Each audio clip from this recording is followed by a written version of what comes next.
A husband's perfect life crumbles when betrayal turns deadly. But as revenge unfolds, no one could predict the final twist. Michael sat at the edge of their bed, running a hand through his hair as he stared at the wedding invitation Mia had left on the nightstand. The golden, embossed lettering read, "James and Emily, a celebration of love." Michael's stomach twisted. He couldn't shake the unease that came with that name. Mia had mentioned him before, in that casual way people talk about old flames, like they don't matter anymore. But Michael knew better. He picked up the invitation and turned it over, as if the back might offer some reassurance, but it was blank. His mind raced. Why would James invite Mia? Did they even keep in touch? And if they did, why hadn't she mentioned it? He tried to push the thoughts away, but they kept coming back, relentless and sharp, like an itch he couldn't reach. Mia walked into the room then, a towel wrapped around her hair, and her face glowing from the steam of her shower. She noticed the invitation in his hand and paused mid-step. "You're still thinking about that?" she asked, her voice light, but with an edge of tension. Michael looked up at her, his jaw tightening. "It's not exactly something I can ignore." Mia sighed and walked over, sitting beside him. She reached for the invitation, but Michael didn't let go immediately. Their hands brushed, and she looked at him with a mixture of patience and something else he couldn't quite name. "Michael," she started, her voice soft, as though she were explaining something to a child. "It's just a wedding. An old friend invited me, that's all." "Old friend?" "Mia, we both know he's not just some friend. He's James." Mia rolled her eyes, pulling the invitation from his hand. "Yes, James. My ex, from years ago. And that's exactly what he is. An ex. We've both moved on. He's marrying someone else now, for God's sake. Don't make this a thing." Michael turned his head to her, his brow furrowed. "If it's not a thing, then why didn't you tell me about it earlier? Why did I have to see the invitation lying here like it's some casual party?" Her face flushed slightly, but she brushed it off with a laugh that didn't quite reach her eyes. "I forgot to mention it, that's all. You're reading way too much into this." She got up, busying herself with folding a shirt from the laundry pile. He stood too, watching her move around the room with a forced nonchalance. "Forgot? Mia, you don't just forget to tell your husband about something like this." She stepped closer to him, her hands resting on her hips. "Look, if it bothers you so much, then come with me. Problem solved." He stared at her, caught off guard by her sudden offer. For a second he considered saying yes, just to see what would happen, but then he caught the flicker in her eyes, just the faintest hint of challenge, of her daring him to come. It wasn't an olive branch, it was a test. "No," he said finally, his voice quieter now. "You don't want me there." Her shoulders softened slightly, but she didn't deny it. Instead, she gave him a small smile, one of those pitying ones that made his skin crawl. "It's not about wanting or not wanting. It's just, I think it's better if I go alone. It's James's big day. I don't want it to be awkward." Michael raised an eyebrow. "Awkward for who?" "For everyone," she said quickly, brushing past him to toss the invitation back onto the nightstand. "Look, it's just one day. A few hours. It's not a big deal. Trust me on this, okay?" There it was. "Trust me." She said it so easily, like it was the simplest thing in the world. But Michael didn't trust her. Not fully. Not anymore. Something had shifted between them over the past year. He swallowed hard, forcing himself to nod. "Fine. Go. If it's that important to you." Mia's face brightened, and she gave him a quick peck on the cheek. "Thank you, Michael. It'll be fine. I promise." But as she left the room, humming softly to herself, Michael stayed behind, staring at the invitation on the nightstand. His gut told him it wasn't fine. It wasn't fine at all. The wedding was beautiful. Guests milled about with glasses of champagne, the soft hum of a string quartet filling the air. Mia stood near the edge of the gathering, clutching a flute of sparkling water. She hadn't seen James yet, but she could feel the weight of his presence. When he finally appeared, weaving through the crowd with that easy, familiar confidence, her breath caught in her throat. James. He hadn't changed much. His hair was a little shorter, his jaw a little sharper, but his smile, that was the same. The one that had once made her feel like she was the only person in the world. "Mia." His voice was smooth, warm, and just a little teasing as he stopped in front of her. "I didn't think you'd actually come." She laughed softly, even as her cheeks flushed. "And miss the big day? Come on, James. Give me some credit." He grinned, leaning in slightly. "I'm glad you're here. It wouldn't have felt right without you." Before she could respond, one of the waiters passed by with a tray of drinks, and James plucked 2 glasses of champagne from it. He held one out to her. "I can't," she said, shaking her head. "You know I'm allergic." "One sip won't kill you," he said with that same playful grin. the one that had always been impossible to resist. She hesitated, her fingers brushing against the glass as she took it. "Just one," she said quietly, though she wasn't entirely sure whether she meant it as a promise to him or to herself. The bubbles tickled her nose as she sipped, and James raised his glass to hers. "Two old friends," he said. "Two old friends," she echoed, though the words felt heavier than they should have. As the evening wore on, Mia found herself drifting closer to James. It was subtle at first, standing a little nearer during the speeches, sharing a laugh over an old memory, but the pull between them was undeniable. Her fingers brushed against the necklace she was wearing, the one James had given her all those years ago. She hadn't planned to wear it, but something about it felt right. "Still have that, huh?" James asked, his eyes flicking to the delicate chain. She smiled, a little sheepishly. It felt like a good luck charm. James's gaze lingered on her for a moment before he turned back to the stage where his bride was giving her speech. "Funny, I always thought I'd be the one standing there with you." Mia's stomach twisted,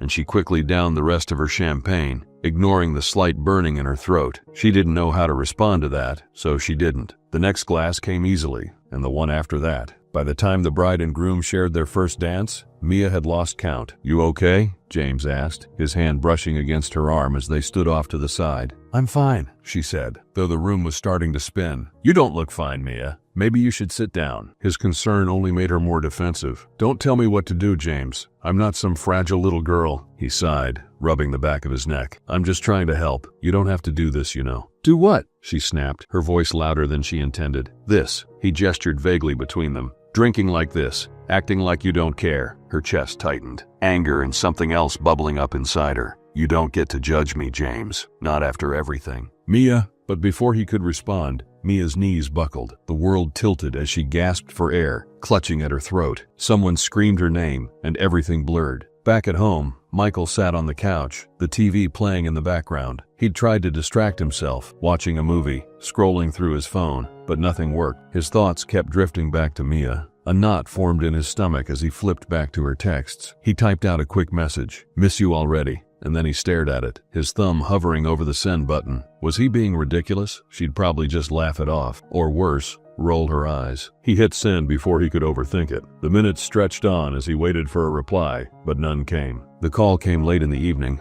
just as Michael had finally settled on the couch, his phone buzzing on the coffee table. He almost didn't answer, thinking it was just some spam call, but something made him reach for it at the last second. "Mr. Andrews?" a woman's voice asked, calm but clinical. "Yes, this is Michael," he said, already sitting up straighter. "This is St. Vincent's Hospital. Your wife, Mia, was brought in earlier this evening. She had an allergic reaction. It seems alcohol was involved. She's stable now, but we thought you should know." "Alcohol?" Michael's voice cracked slightly. "She's allergic. She knows she can't drink." "I understand, sir, but someone needs to be here for her. Can you come to the hospital?" "I'm on my way," he said quickly, already grabbing his keys. The drive to the hospital was a blur. Michael's thoughts bounced between panic and frustration. What had she been thinking? Drinking, knowing full well she couldn't handle it, and alcohol at James's wedding? The thought of James made Michael grip the steering wheel tighter, his knuckles white. He felt the questions boiling under his skin, but he had no one to ask. When he reached the hospital, the bright fluorescent lights and sterile smell hit him like a slap. He rushed to the front desk, barely keeping his voice steady as he asked for Mia. The nurse directed him to her room, and his heart pounded harder with every step down the long corridor. But when he opened the door, his heart didn't drop. It shattered. There she was, lying on the hospital bed, pale and fragile. But what gutted him was the man sitting beside her, holding her hand. James. Michael stopped in the doorway, frozen. James looked up first, his expression calm, almost expectant, as if he'd been waiting for Michael to show up. "Michael," James said evenly, not letting go of Mia's hand. What the hell is this?" Michael stammered, stepping into the room. Mia stirred slightly, her eyes fluttering open, but she didn't speak. Michael's gaze darted between her and James, his confusion quickly giving way to anger. "What are you doing here?" Michael snapped, glaring at James. James leaned back slightly, letting out a small sigh like he was already exhausted by the confrontation. "She needed someone," he said simply, his tone maddeningly calm. "I was there when it happened. I just stayed with her." Michael's fist clenched at his sides, his voice rising. "Someone? She has a husband, in case you've forgotten. That's my wife. You have no right to be here sitting there, holding her hand like—" "Michael!" Mia's voice was weak, but the sharpness in it was unmistakable. He turned to her, relief mixing with hurt, as he stepped closer to the bed. "Mia, are you okay? What happened?" But she didn't answer his questions. Instead, she pulled her hand away from James and looked at Michael with a tired glare. "Why are you yelling?" "Why am I yelling?" Michael repeated, Because I come here, to the hospital, where you've been rushed after God knows what, and I find him sitting here like he's your husband. You're overreacting, Mia muttered, leaning back against the pillow. Overreacting? Michael's voice cracked again, louder this time. Mia, you've been lying in a hospital bed while he— Michael, stop, she snapped, her voice sharper now despite her obvious exhaustion. He didn't do anything wrong. I'm the one who messed up, okay? I drank too much, and James just helped me. That's it. You're making this into something it's not. Michael stared at her, his chest rising and falling with shallow breaths. How can you even say that? Do you have any idea what this looks like? Mia turned her head away, avoiding his eyes. I can't deal with this right now. Of course you can't, Michael said bitterly, because it's easier to act like this doesn't matter, like he doesn't matter. Michael, her voice was softer now, almost pleading. You're always like this, always assuming the worst about me, about everything. It's exhausting. Something inside him cracked. I assume the worst? You're telling me I'm imagining all of this? Stop it, she cut him off, her voice trembling now. You're so controlling. Do you even hear yourself? Michael's jaw tightened, and he looked down at her, his eyes searching hers for something, an apology, an explanation, anything. But all he saw was exhaustion. He turned away slightly, his fists clenching at his sides. For a moment, he wasn't in the hospital anymore. He was back at their wedding, standing on that tiny stage with a microphone in his hand. He'd been drunk, too drunk, and he'd rambled for far too long, telling embarrassing stories about Mia that made her smile fade with every word. He'd seen the way she looked at him afterward, the disappointment etched into her face. Now, standing in the hospital room, Michael couldn't help but compare that memory to this moment. He'd humiliated her then, and she'd barely spoken to him for the rest of the night. But now, after everything, she was defending James. His chest tightened as he looked back at her, lying there, pale and quiet, her head turned away from him, his fists unclenched, but his glare hardened. Fine, he said quietly, his voice low and steady. You don't want to deal with this right now? I'll leave, but don't think for a second that I don't see what's happening here. He turned and walked out of the room, his footsteps echoing in the sterile hallway. Behind him, the sound of James's voice, soft, comforting, reached his ears like a knife twisting in his chest. Michael remembered the first time he met Mia, like it had happened yesterday. It was in a little coffee shop downtown. She had been sitting by the window, stirring her latte absent-mindedly, while staring out at the rain. Michael had walked in to escape the downpour, shaking off his umbrella, and when their eyes met, something in his chest stirred. He hadn't planned to talk to her, but there was something magnetic about the way she sat there, her expression caught somewhere between wistful and tired,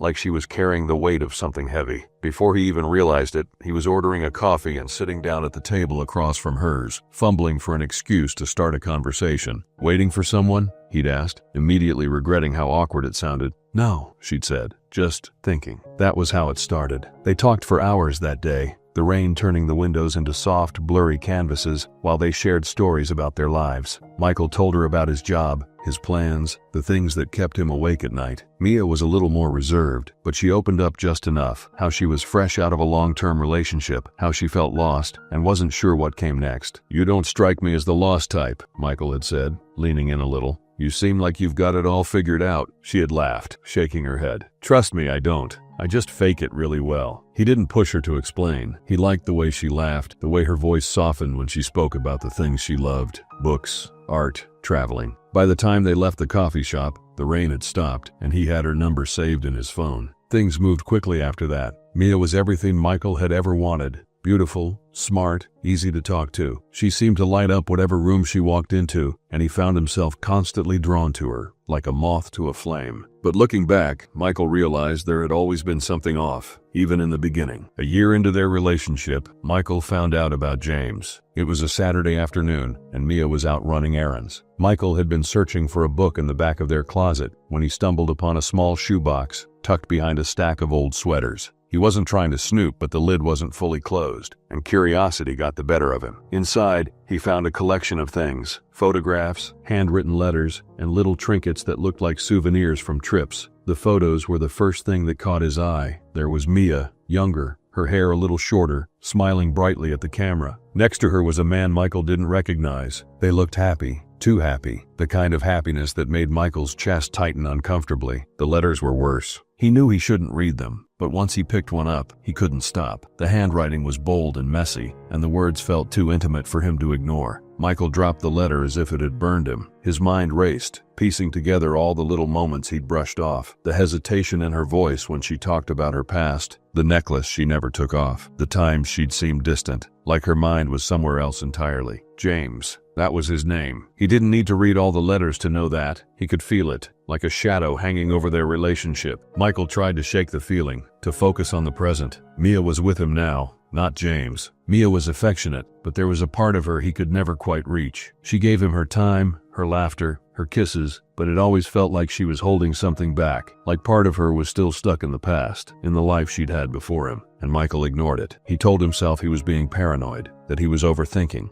Michael had been pacing the living room for the past 10 minutes, his mind racing as he replayed the conversation he'd just had with Mia. She'd been acting strange for weeks, more distant, more impatient with him, and tonight had been no different. He hadn't even brought up the baby. She had. It had started when they were sitting at the dinner table, a quiet meal that felt more like two strangers eating in silence than a husband and wife sharing a moment. Michael had asked her, almost casually, about the doctor's appointment she'd had earlier that day. How'd it go? Everything okay with the baby? Mia had looked up from her plate, her fork hovering mid-air. What? She asked, as though the question had caught her off guard. The appointment, he said again, watching her carefully. You said you had a checkup today. Oh, yeah, it was fine, she said quickly, stabbing a piece of asparagus. The doctor said everything looks good. Michael nodded slowly, not taking his eyes off her. Did they say anything about the due date? I mean, are we still looking at late April? She hesitated, just for a moment, but it was long enough to make his chest tighten. Yeah, late April, she said, her tone clipped. Like I told you. Michael leaned back in his chair, his mind already working through the math. Something didn't add up. He didn't say anything right away, though. He just let the silence hang between them, hoping she might fill it with something reassuring. Instead,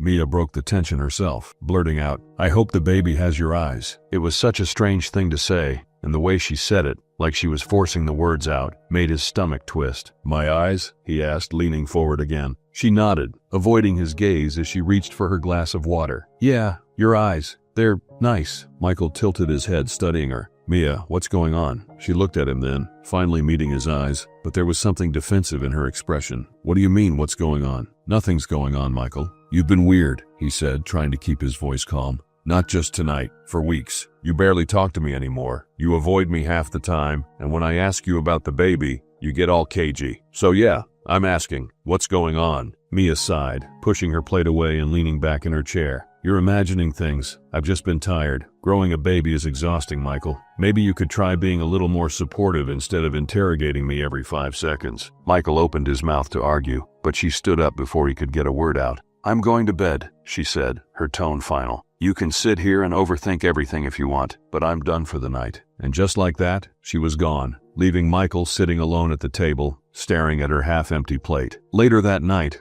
Michael found himself in their bedroom, unable to sleep. Mia was curled up on her side of the bed, facing away from him, her breathing soft and steady. He stared at the ceiling, his mind running in circles. That's when he smelled it. It was faint but unmistakable, a sharp, musky cologne that wasn't his. Michael frowned, leaning closer to the scarf Mia had tossed carelessly onto the nightstand. He picked it up, bringing it to his nose. There it was again, that scent. He didn't wear cologne, and he'd never smelled this one before, but it was familiar somehow, like it belonged to someone he should recognize. And then, like a slap, it hit him. James. Michael's chest tightened as he clenched the scarf in his fist, his jaw tightening. Over the next week, Michael felt himself spiraling. Every time he looked at Mia, he saw James's shadow hanging over her. Every time she spoke, he heard the lie in her voice. And every time she brushed past him, barely acknowledging him, his chest tightened with a mix of love and anger. He didn't confront her about the cologne. Not yet. He didn't ask her about the evasiveness, the way she flinched whenever he mentioned the baby. Instead, he stayed silent, watching, waiting, and quietly, in the back of his mind, he began to plan.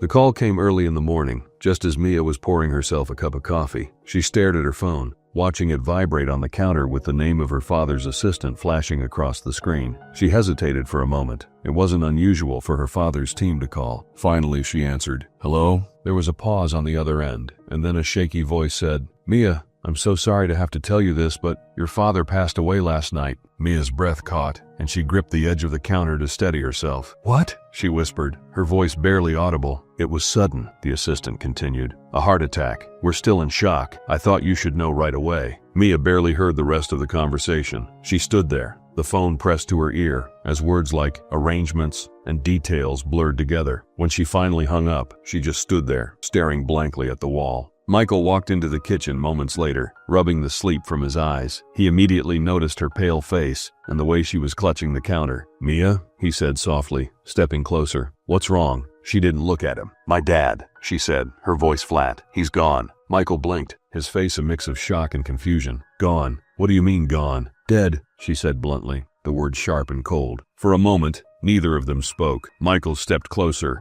cautiously reaching out to place a hand on her shoulder. "Mia, I'm so sorry." She shrugged him off and turned away, crossing her arms over her chest. Just don't." Michael frowned, but didn't press her. He watched as she paced the kitchen, her jaw clenched and her eyes unfocused. Over the next few days, everything felt surreal. The funeral was a blur of faces, condolences, and the smell of too many flowers. Mia sat stiffly in the front row, her expression unreadable, as people shared stories about her father. Michael stayed by her side, but she barely acknowledged him, as if he were just another face in the crowd. The reading of the will took place a week later, in her father's sprawling office. The room smelled of polished wood and faint cigar smoke, and the lawyer, a sharp-looking man in his 50s, sat at the desk, a thick stack of papers in front of him. Mia sat with Michael beside her, though she had insisted he didn't need to come. James, however, was nowhere in sight, which Michael couldn't help but notice. The lawyer began reading, his tone formal and detached. Mia barely listened at first, tuning out the talk of minor assets and charitable donations. But then, he cleared his throat and said, "To my daughter, Mia." Her eyes snapped to him, her back straightening. "I leave the remainder of my estate, including all liquid assets, properties, and investments, the total value of which amounts to approximately $40 million. Michael's breath caught. He glanced at Mia, but her expression didn't change. She just stared at the lawyer, her hands folded neatly in her lap. "There is, however," the lawyer continued, "a stipulation." Mia frowned. "A stipulation?" The lawyer nodded, adjusting his glasses. "Yes. In order to access the full inheritance, you must remain married to your current husband for a period of no less than 1 year from today's date. If this condition is not met, the inheritance will be forfeited and distributed among secondary beneficiaries." Michael's head turned sharply toward Mia, but she didn't look at him. Her jaw tightened, and she let out a small, bitter laugh. "Of course he'd do that," she muttered under her breath. The rest of the meeting passed in a haze. Michael barely heard the details of the will. His thoughts were spinning. $40 million, and Mia had to stay married to him to get it. On the drive home, he finally broke the silence. "Why do you think he did that?" he asked carefully. Mia stared out the window, her voice cool. "Control. That's what he was always about. Even now, from the grave, he's trying to control me." Michael wanted to say something, to offer comfort maybe, but her tone made it clear she didn't want his sympathy. A few days later, Mia met James for lunch at a quiet restaurant downtown. She leaned back in her chair, swirling the ice in her drink as James leaned across the table, his expression serious. "40 million, he said, shaking his head in disbelief. "That's a lot of money, Mia." "You think I don't know that?" she snapped, her nerves frayed. James raised his hands in mock surrender. "Hey, I'm just saying, it changes things." Mia sighed, pinching the bridge of her nose. "Yeah, it changes things. Like the fact that I'm stuck with Michael for another year." "Does he know?" James asked, his voice low. "Of course he knows. He was there when the will was read." James smirked, leaning back in his chair. "Well, I guess you'll just have to play nice for a while. Keep him happy." Mia shot him a look, her eyes narrowing. "You think this is funny?" "No," James said, though the amusement in his tone betrayed him. "I think it's an opportunity." "An opportunity? For us," he said smoothly. "You're going to get that money, Mia, and when you do, we can finally start our life together." She stared at him, her mind racing. "You should start selling off the properties," James suggested, his voice dropping into a conspiratorial tone. "Get everything liquid. It'll be easier to manage that way." Mia hesitated. "Selling them now might look suspicious." "Then don't do it all at once. Just a little at a time. Michael won't notice." Mia let out a shaky breath, staring down at her drink. "This is a mess, James." "It's not a mess," he said, leaning closer. "It's a chance to finally be free. You deserve that, Mia. You deserve someone who loves you the way I do." For the first time that day, she smiled. A small, tentative smile, but it was enough to make James grin. "We'll figure it out," he said, "together." And just like that, Mia began to believe him. The weeks that followed felt like a slow unraveling. Mia pulled away in ways that were so subtle at first, Michael almost didn't notice. She started going to bed earlier, turning her back to him without saying goodnight. She spent more time out of the house, claiming she was meeting friends or running errands, though she never volunteered any details. One night, Michael reached for her hand while they were watching TV, and she flinched, pulling away like his touch burned her. She didn't apologize. She didn't even look at him. "You okay?" he asked, trying to keep his voice light, though his chest ached. "Yeah," she said shortly, her eyes glued to the screen. But she wasn't okay, and neither was he. Mia's transformation wasn't all coldness. There were moments, rare, fleeting moments, when the cracks in her facade showed. Michael noticed one of them late one night when he came into the living room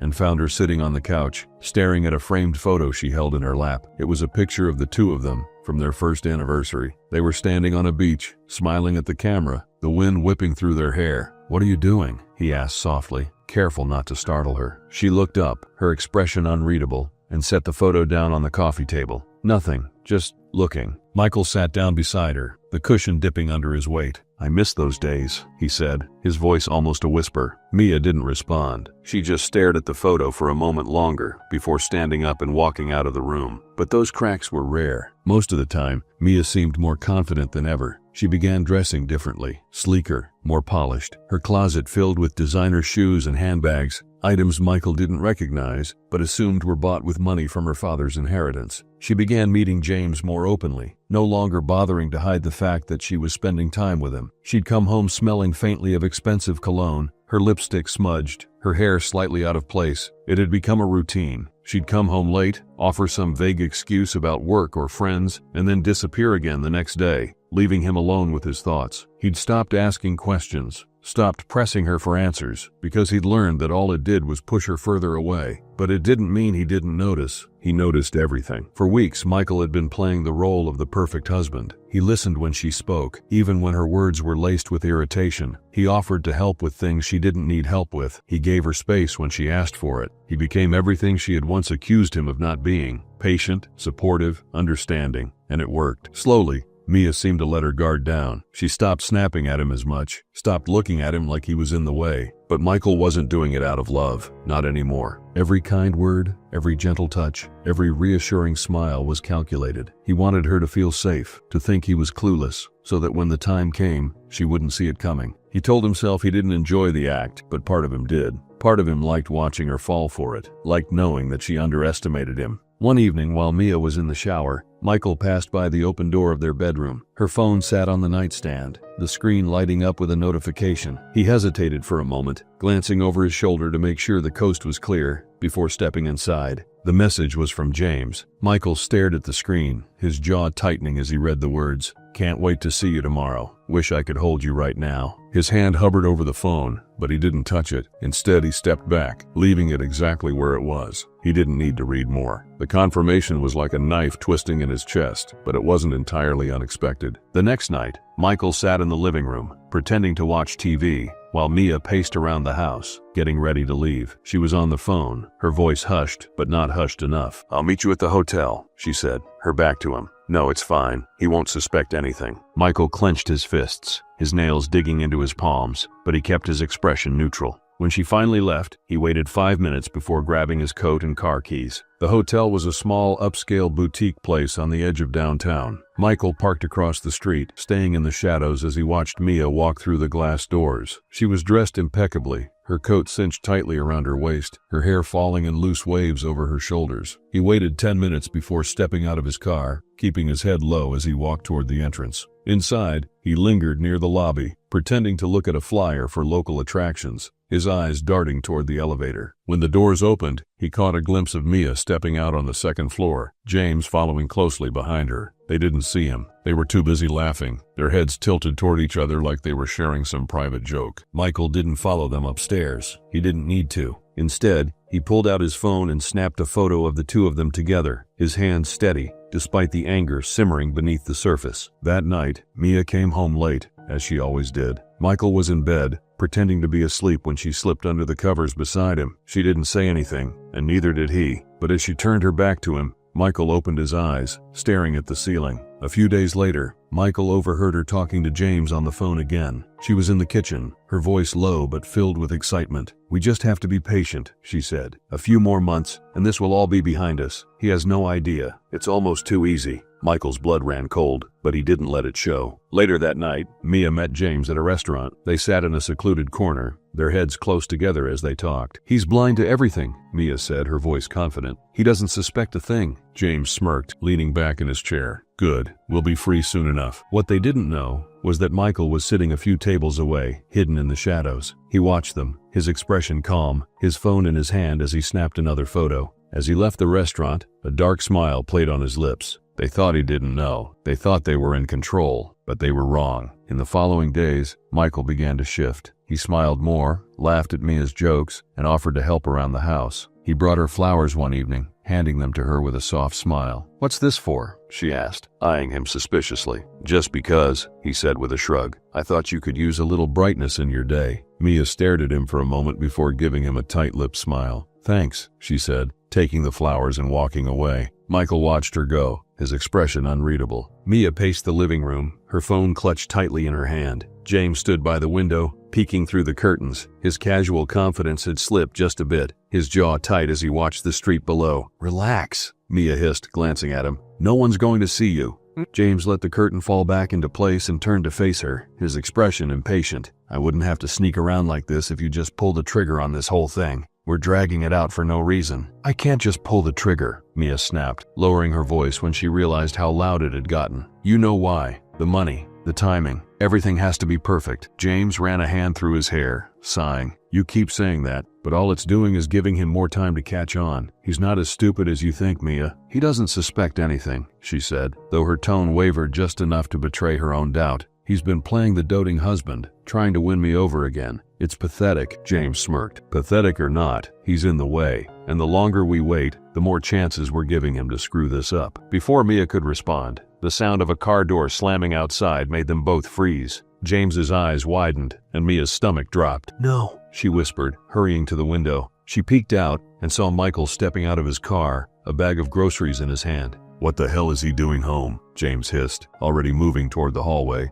"I don't know," Mia whispered back, panic creeping into her voice. "He wasn't supposed to be here until 6. James turned to her, his face tight with urgency. "Where do I go?" Mia grabbed his arm and dragged him toward the back of the house. "The laundry room," she said quickly. "There's a door to the backyard. Just stay quiet until I get rid of him." James slipped into the laundry room just as Michael opened the front door. "Hey!" Michael called out, his voice casual. "I'm back." Mia forced a smile and walked into the entryway, her heart racing. "You're early," she said, trying to keep her tone light. "Yeah, I finished up at work faster than I thought," he said, holding up the grocery bag. "Figured I'd grab a few things for dinner. Thought we could eat together tonight." Mia nodded quickly, stepping forward to take the bag from him. "That's sweet. Thanks. I'll put this away." Michael didn't move. His eyes flicked toward the hallway, his expression unreadable. "Everything okay?" "Of course," Mia said, her voice too bright. "Why wouldn't it be?" He shrugged, but his gaze lingered. "You seem jumpy." Mia forced a laugh, shaking her head. "I'm not jumpy. You're imagining things." "Am I?" he asked, his voice quieter now. Mia's stomach twisted, but she kept her smile firmly in place. "Yes, you are. Now why don't you go relax while I handle this?" Michael didn't respond right away. He just stood there watching her, his eyes sharp and searching. Finally he nodded and walked past her into the living room.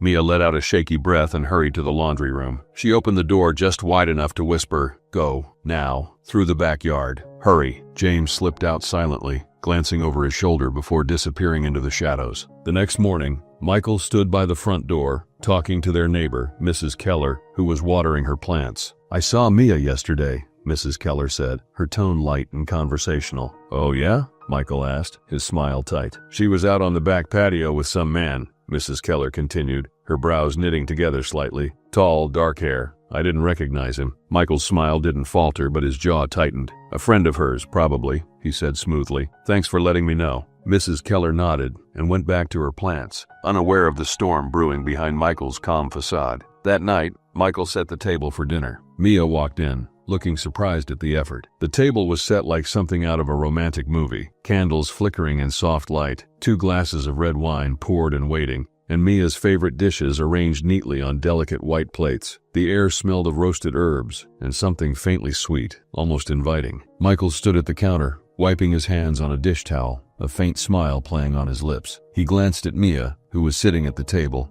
her arms crossed loosely, her eyes flitting over the elaborate setup. "This is a lot," she said, her voice hesitant, as if she didn't trust the gesture. Michael turned to her, his smile widening. "It's been a while since we had a nice dinner together, just the two of us. I thought we deserved it." Mia raised an eyebrow, leaning back in her chair. "You've been doing this a lot lately, you know, acting like everything's fine." Michael chuckled softly, walking over to the table and placing the last dish in front of her. "Maybe it is fine. Maybe I'm just trying to make things better." He tilted his head, meeting her eyes. "Is that so hard to believe?" She didn't respond right away, her gaze lingering on him for a moment before she reached for her wine glass. "You're full of surprises lately, Michael," she said, taking a small sip. He sat down across from her, unfolding his napkin and placing it in his lap with deliberate precision. "I like to think of it as making an effort. You deserve that, don't you?" There it was again, that calm, unnervingly composed tone that had been creeping into his voice lately. Mia felt a flicker of unease, but quickly pushed it aside, telling herself she was imagining things. The first few minutes of the dinner passed in tense silence, broken only by the clink of silverware against plates. Michael ate slowly, his movements careful and deliberate, while Mia picked at her food, her appetite nowhere to be found. Michael stood abruptly, the chair scraping against the floor. "I need to freshen up," he said, his tone casual. "Don't go anywhere. We're just getting started." Mia watched him disappear down the hallway, her unease growing as the sound of his footsteps faded. She sat there for a moment, her fingers drumming against the edge of the table, before reaching for her phone. James picked up on the second ring. "Hey," Mia whispered, glancing over her shoulder to make sure Michael wasn't in earshot. "Mia," James said, his voice low and tense. "What's going on? You're calling me during dinner?" "I don't know," she said, her words rushed. "He's been acting so weird lately. All of this," she gestured at the table even though James couldn't see it. "This dinner, the candles, it's like he's trying too hard. It's freaking me out." James sighed. "I told you he'd start catching on. You've got to keep your guard up. Don't let him suspect anything." "I don't think he knows," she said quickly, though the doubt in her voice was unmistakable. "But he's different. He's too calm, like he's waiting for something." James let out a short laugh. "Maybe he's just trying to fix things, Mia. Maybe he's finally realized how much he's losing you. Or maybe," Mia said, her voice dropping, "he's planning something." "Come on," James said, brushing it off. "He wouldn't have the guts." Mia let out a shaky breath, glancing down at the plate of food in front of her. "I hope you're right." She picked up a bite of the food with her fork, laughing nervously. "You know, I was half joking earlier, but what if he did put something weird in this food?" James chuckled. "You're paranoid. Just eat. Get through the dinner and stick to the plan." "Yeah," she muttered, taking a bite. "Stick to the plan." Michael returned to the dining room humming softly, a faint, almost cheerful tune under his breath. He adjusted his shirt cuffs as he walked, his eyes briefly glancing at the candles flickering on the table. But as he stepped closer, the humming stopped. Mia was slumped over, her body half folded against the table, her hands clutching at her throat. Her breath came in shallow, ragged gasps, and her face was pale, beads of sweat forming along her hairline. The fork she'd been holding lay on the floor, glinting under the soft light. "Well," he said, his voice calm and unhurried, "this wasn't supposed to happen so soon." Mia's head jerked up slightly at the sound of his voice. Her eyes were wide, wild with panic, as she tried to speak, but all that came out was a strangled croak. She clawed at the table, her nails scraping against the wood, as if she were trying to pull herself upright. Michael stepped closer, folding his hands behind his back. "Look at you," he said softly, almost admiringly. "The great Mia, always so composed, so in control." He crouched slightly, bringing his face level with hers. "Not so in control now, are you?" Mia tried to shake her head, her trembling hand reaching out toward him, but Michael didn't move to help. Instead, he leaned in closer, his voice dropping to a whisper. "You thought I didn't know, didn't you?" he murmured. "The texts, the late nights, the meetings." His smile widened, but it didn't reach his eyes. "You thought I was blind, that I'd just sit here and take it." She let out a broken gasp, her fingers fumbling for his sleeve, but he stepped back, watching her with an eerie detachment. "You were ready to kill me, Mia," he continued, his tone almost conversational now. "You and James, plotting behind my back like I'm some kind of fool. But look at you now." He gestured at her trembling form. "You're the one gasping for air." Mia finally managed to choke out a word,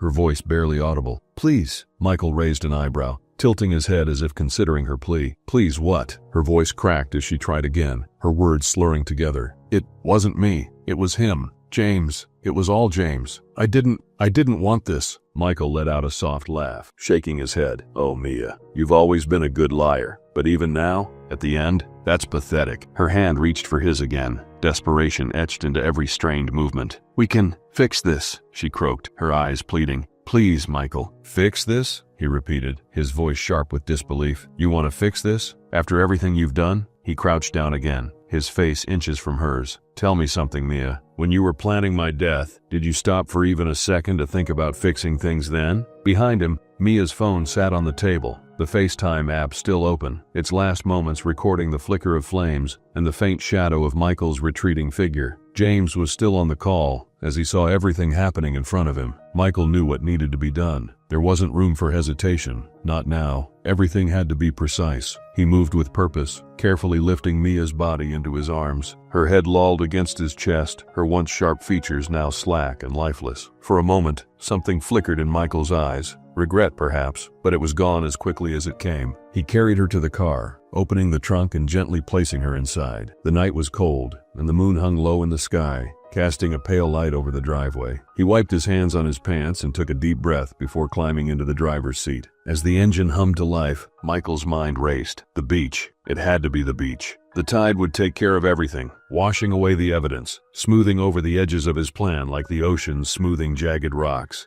The drive was long and winding, the empty road stretching out like veins in the dark. Michael's knuckles were white against the steering wheel, his jaw clenched tightly as he rehearsed the steps in his head. Park the car, carry her down to the shore, leave her just at the edge of the water. It would look like an accident, an evening walk gone wrong. He reached the beach just as the tide was beginning to rise. The air smelled of salt and seaweed, and the waves crashed softly against the shore. Michael pulled the car onto the sand, killing the headlights as he stepped out. He opened the trunk, staring down at Mia's body for a long moment. This is for the best, he murmured under his breath, as if convincing himself. This is the only way. He bent down, carefully lifting her into his arms again. Her skin felt cold against his, and for a fleeting second, a pang of something sharp and painful stabbed at his chest. He pushed it away, focusing on the task at hand. The sand was soft beneath his feet, making it difficult to move quickly. He staggered slightly as he made his way toward the water, the sound of the waves growing louder with each step. The tide was coming in faster than he'd expected, the water licking at his shoes by the time he reached the edge. He knelt down,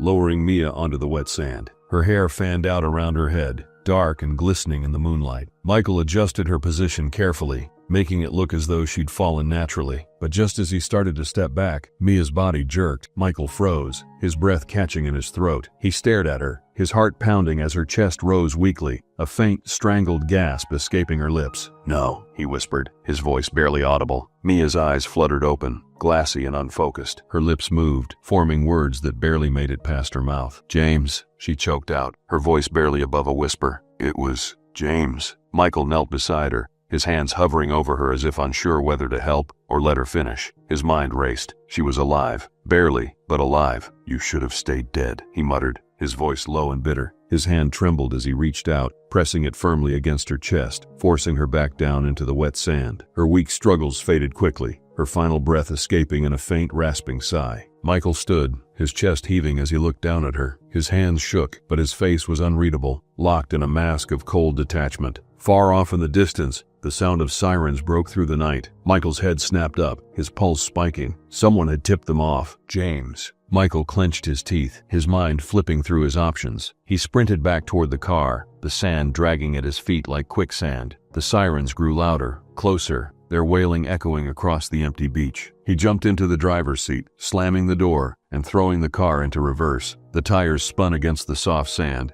the car jerking forward before it finally gained traction. Michael drove toward the dunes, his hands gripping the wheel tightly, but the sand was unrelenting. The car lurched to a stop, stuck. Michael slammed his fists against the wheel, cursing under his breath. He grabbed his bag from the passenger seat and bolted out of the car, running toward the rocky cliffs at the edge of the beach. The sirens were deafening now, flashing blue and red lights painting the sand in frantic colors. Michael stumbled over the uneven terrain, his breath coming in short, ragged gasps. The tide was rising quickly, cutting off his path along the shore. He scrambled up the rocks, his shoes slipping against the wet surface. Behind him, the voices of the police carried through the air. There, up on the rocks. A flashlight beam swept across the cliffs, catching Michael in its glare. He shielded his face, his chest heaving as he climbed higher, desperate to escape, but the rocks were slick, and his footing gave way. He fell hard, his body slamming against the jagged edges, pain shooting through his side. He groaned, struggling to push himself up, but his legs felt heavy, useless. The officers closed in,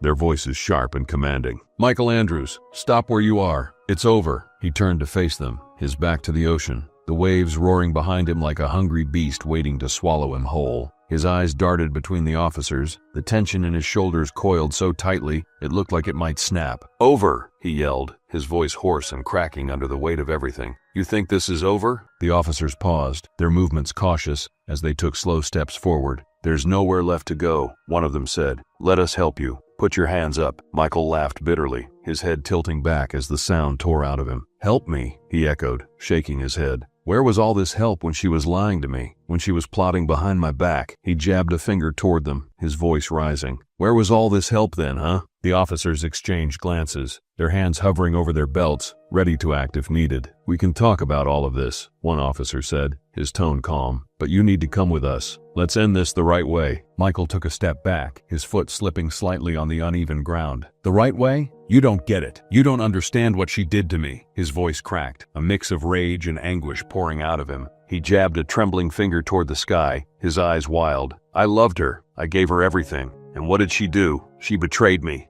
His voice broke, his words catching in his throat as his shoulders shook. One of the officers stepped forward cautiously. "We know, Michael. We know about Mia, but this isn't the way. Come with us, and we'll figure this out together." Michael's laugh turned into a growl, his hands balling into fists. "Figure this out? What's left to figure out? She was going to kill me." He gestured wildly toward the beach, toward the ocean, his face contorted in fury. "She and that bastard James. They wanted me gone, but I stopped them. I stopped them." His voice rose to a fever pitch, and the officers froze, their faces grim as they realized his words were spilling into confession. "You hear me?" Michael shouted, his voice raw. "I stopped them. She thought she could just toss me aside like I was nothing, like I didn't matter." He took another shaky step back, the edge of the cliff crumbling slightly beneath his heel. "Michael, stop," one of the officers said sharply. "You don't need to do this." But Michael wasn't listening. His breathing grew heavier, his chest rising and falling as he looked around, desperate for an out. His eyes landed on a jagged rock near his feet. In one quick motion, he lunged for it, gripping it tightly in his hands. "You stay back," he shouted, raising the rock above his head. "I'm not going to let you take me like this." "Drop it," one officer barked, his hand moving to his holster. "Don't make this worse." Michael's grip on the rock tightened, his knuckles turning white. For a moment,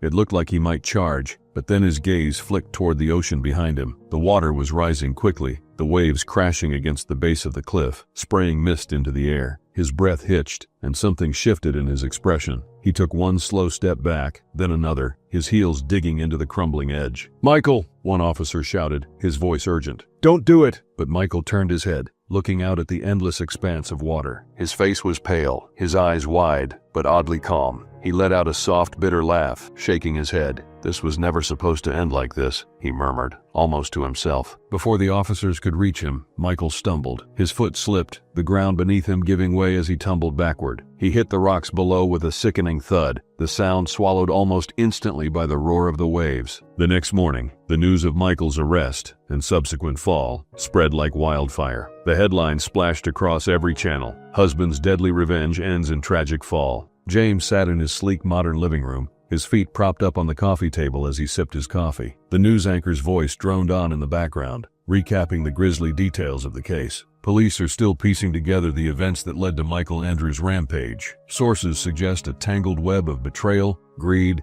and deception involving both his late wife Mia Andrews and a third party yet to be named. James smirked, leaning back in his chair. "Guess he wasn't as smart as he thought," he muttered to himself, taking another sip. Just then, there was a knock at the door. James frowned, setting down his mug and walking over. When he opened the door, a detective stood there, his expression serious. "James Wright?" the detective asked. "That's me," James said casually, though his stomach twisted slightly. The detective held up a folder. "We need to talk. We've uncovered some evidence that suggests you might not be as innocent in this as you'd like people to think." James's smirk faltered, his eyes narrowing. "Evidence? What evidence?" The detective's gaze didn't waver. "Why don't we discuss it downtown?" As James stared at the detective, his confident facade cracked, and for the first time, a flicker of panic crossed his face. The news anchor's voice continued to drone in the background, the camera cutting to a still of Michael's face, cold, determined, and unyielding. Somewhere, even in death, it seemed Michael's revenge wasn't over. The courtroom buzzed with hushed whispers and muffled gasps,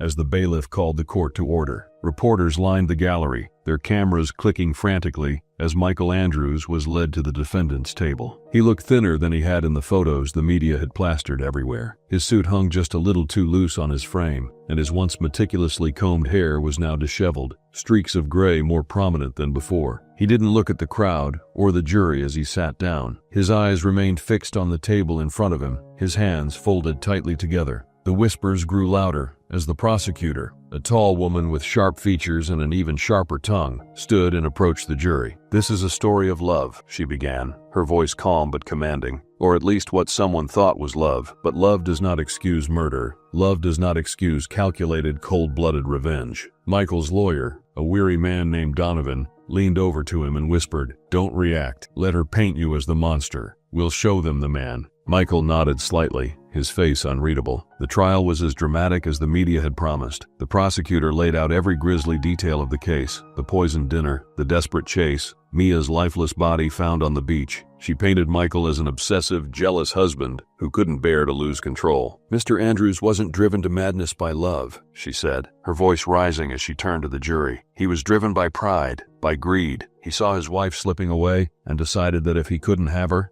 no one could." When Donovan finally stood to cross-examine the witnesses, his approach was the complete opposite: calm, patient, methodical. "Yes, my client made mistakes," Donovan admitted, pacing slowly in front of the jury. "Big ones, tragic ones. But what led him to that breaking point? Betrayal, manipulation, the woman he loved conspiring against him with another man. Ladies and gentlemen of the jury, this isn't the story of a monster. It's the story of a man who was pushed to his limits." He turned to Michael, gesturing toward him. "A man who loved too much." The public was divided. Outside the courtroom, protests broke out, half the signs reading "Justice for Mia," the other half crying "Free Michael." News outlets debated endlessly about whether he was a villain or a victim. Inside the courtroom, things became even more complicated when James Wright took the stand. Dressed in a crisp suit, he exuded confidence, but there was something just a little too polished about him, like he was trying too hard to seem innocent. "I had nothing to do with this," James said, his tone calm but firm. "Mia and I were close, yes, but I didn't ask for any of this. Michael's actions were his own. I was just collateral damage." The prosecutor nodded, guiding him with gentle questions designed to paint him as a supportive friend caught in a tragic situation. But when Donovan approached for the cross-examination,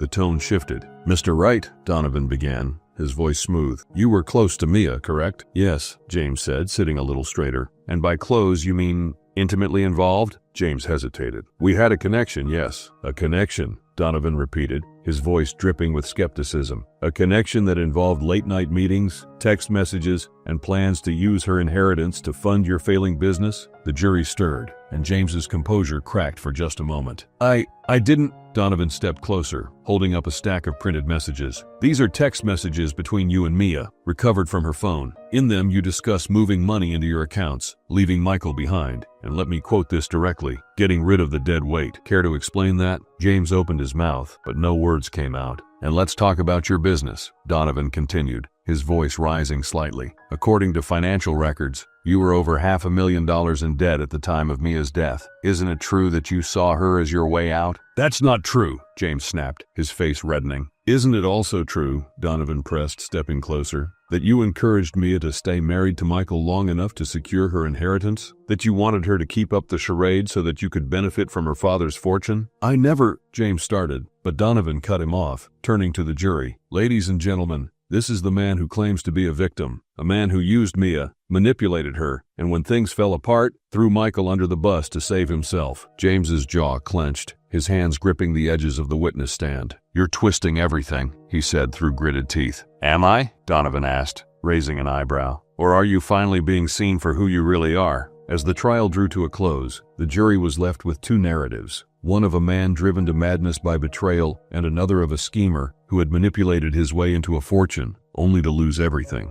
In his closing statement, Donovan faced the jury, his voice quiet but firm. "This case isn't black and white. It's messy, complicated, and full of heartbreak. But I ask you to look beyond the headlines, to see the humanity in Michael Andrews, to understand the pain that drove him to his breaking point. The prosecutor's final words were sharp and unforgiving. Pain doesn't excuse murder. Love doesn't justify taking a life. Michael Andrews made a choice, and now he must face the consequences. As the jury deliberated, James sat alone in the gallery, his face pale, his hands trembling slightly. He didn't look so confident anymore. When the verdict was read, guilty, Michael didn't react. He simply lowered his head, his hands resting calmly on the table. But as he was led out of the courtroom in handcuffs, he turned to James, his eyes burning with something dark and chilling. "This isn't over," he muttered, his voice low and steady. "They'll know the truth about you." James watched him go, swallowing hard. For the first time, he felt the weight of his own lies pressing down on him, and in the back of his mind, he couldn't shake the feeling that Michael was right. The fight over the $40 million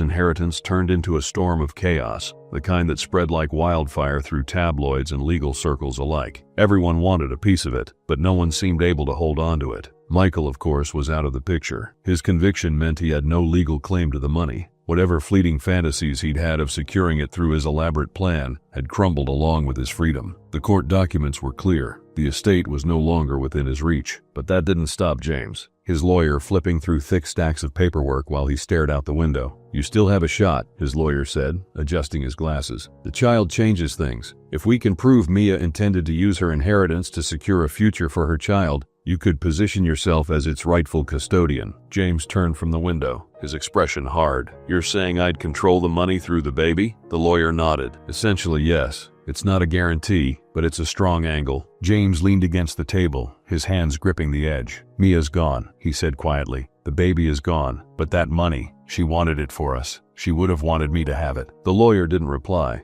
but his expression said enough. The legal battle wasn't about what Mia would have wanted. It was about who had the sharpest argument. Across town, the media was having a field day. Every outlet had its own spin, its own way of dissecting the tangled mess of deceit, betrayal, and murder. "Michael Andrews, the husband who loved too much," one article read, framing him as a tragic figure undone by his own devotion. Another headline was less forgiving: "Cold-blooded killer or betrayed victim, the complicated legacy of Michael and Mia Andrews." But James wasn't spared. "Con man at the center of a tragedy," one expose declared, diving deep into his financial troubles, failed businesses, and manipulative tendencies. James couldn't go anywhere without being recognized. Reporters camped outside his building, shouting questions at him whenever he stepped onto the sidewalk. "Mr. Wright, did you love Mia Andrews? Or was it all about the money? Do you have anything to say about the murder trial? Do you feel responsible for her death?" At first, James tried to ignore them, brushing past with his head down. But as the weeks dragged on, the strain began to show. He snapped at one reporter, shoving their camera away,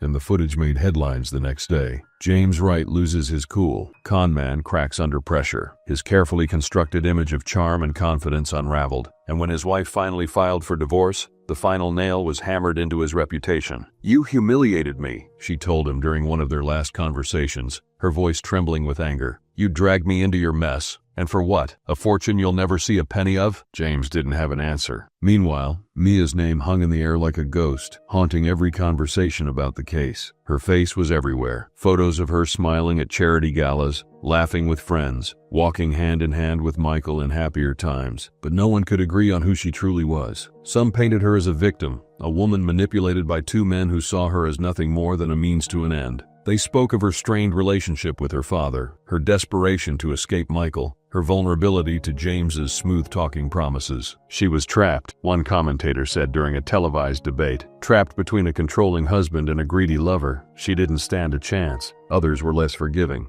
"Mia wasn't innocent," a guest on the same panel countered. "She played her part. She lied. She cheated. She conspired to kill her own husband. Let's not rewrite history just because she's not here to defend herself." Her legacy became a battlefield, with every headline, every opinion piece, every whispered conversation adding another layer of complexity. Back in the legal world, the inheritance remained tied up in endless disputes. "This will drag on for years," one lawyer told a journalist. "Between the challenges to the will, the criminal cases, and the lack of clear heirs, that money isn't going anywhere anytime soon." Mia's relatives, distant cousins, estranged uncles, came out of the woodwork, each claiming they had a right to the fortune. Some argued that Mia's father would have wanted the money to stay in the family. Others insisted they had a closer connection to Mia than anyone else. But every claim was met with resistance, and every step forward seemed to create two steps back. The $40 million sat in limbo, untouched and unreachable. A cruel irony, given how many lives it had destroyed. James sat alone in his apartment one evening, the blinds drawn, his phone buzzing incessantly with messages he didn't bother to check. His once bright living room was cluttered now, papers and empty bottles strewn across the floor. He turned on the TV, flipping through the channels until he landed on a news segment about the case. A photo of Mia filled the screen, her smile radiant, her eyes shining with a happiness that felt like a lifetime ago. "Who was Mia Andrews?" the anchor asked, her voice soft. "A victim of circumstances? A woman who made terrible choices? Or simply someone who got caught in a web of greed and betrayal?" James stared at the screen, his jaw tightening. He reached for the remote and turned off the TV,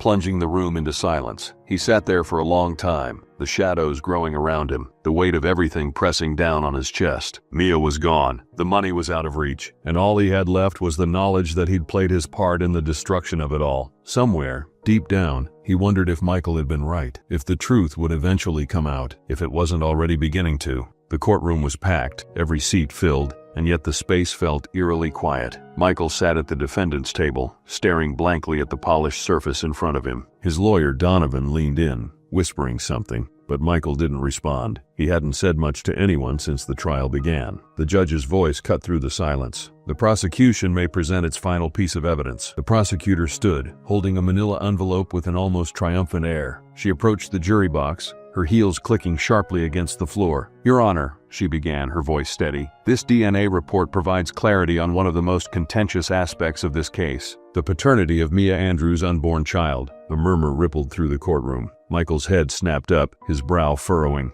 Donovan placed a hand on his arm, a silent plea for him to stay calm. "This report," the prosecutor continued, "confirms that the child Mia Andrews was carrying was not James Wright's, as some have speculated. The father of the child was, in fact, Michael Andrews." The room erupted in gasps and whispers. Reporters in the back scribbled furiously in their notebooks, while the jurors exchanged stunned glances. Michael's breath caught. For a moment, he couldn't process what he just heard. His child, his and Mia's. The realization hit him like a freight train, leaving him breathless and frozen in place. The prosecutor turned to the jury, her tone cutting. "Ladies and gentlemen, let this sink in. Michael Andrews murdered not only his wife, but also his own unborn child, a life he claimed to cherish, a family he claimed to love." Michael's chest rose and fell rapidly. "No," he whispered, shaking his head. "No, that's not." His voice broke, and he leaned forward, clutching the edge of the table. The weight of his actions, the horrifying finality of what he'd done, pressed down on him like a crushing wave. Donovan stood,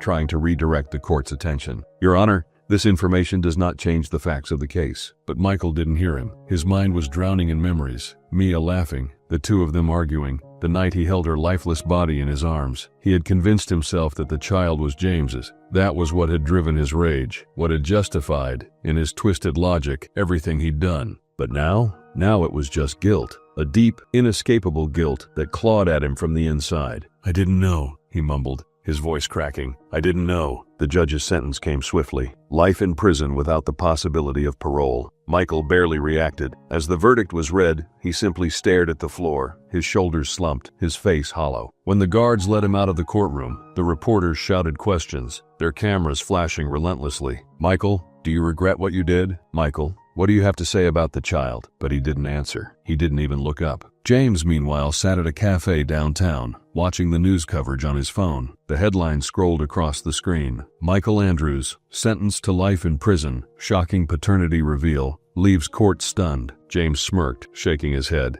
"Well," he muttered to himself, "that's one mess I don't have to worry about." But even as he tried to focus on his coffee, his phone wouldn't stop buzzing. Texts from reporters, old friends, and former associates poured in, each one chipping away at his carefully constructed facade. "Why didn't you tell anyone about the baby? Do you regret your involvement with Mia? James, how do you respond to claims that you manipulated her?" The fallout had been relentless. His business deals had dried up, his bank account was nearly empty, and his wife had filed for divorce. Everywhere he went, people stared, whispered. He was no longer the charming businessman with a bright future. Now, he was a pariah. And then came the package. It arrived one evening, left on his doorstep without a return address. James frowned as he picked it up, the weight of it unsettling. Inside was a small USB drive and a note. The note was simple, typed in bold black letters, "You can't escape the truth." James hesitated, his hand trembling as he plugged the USB into his laptop. The screen flickered, and suddenly, Mia's voice filled the room. "I don't know if I can do this anymore," she said, her tone anxious. "Michael's not stupid. He's going to figure it out." James's voice followed, calm and smooth. "He won't figure it out, Mia.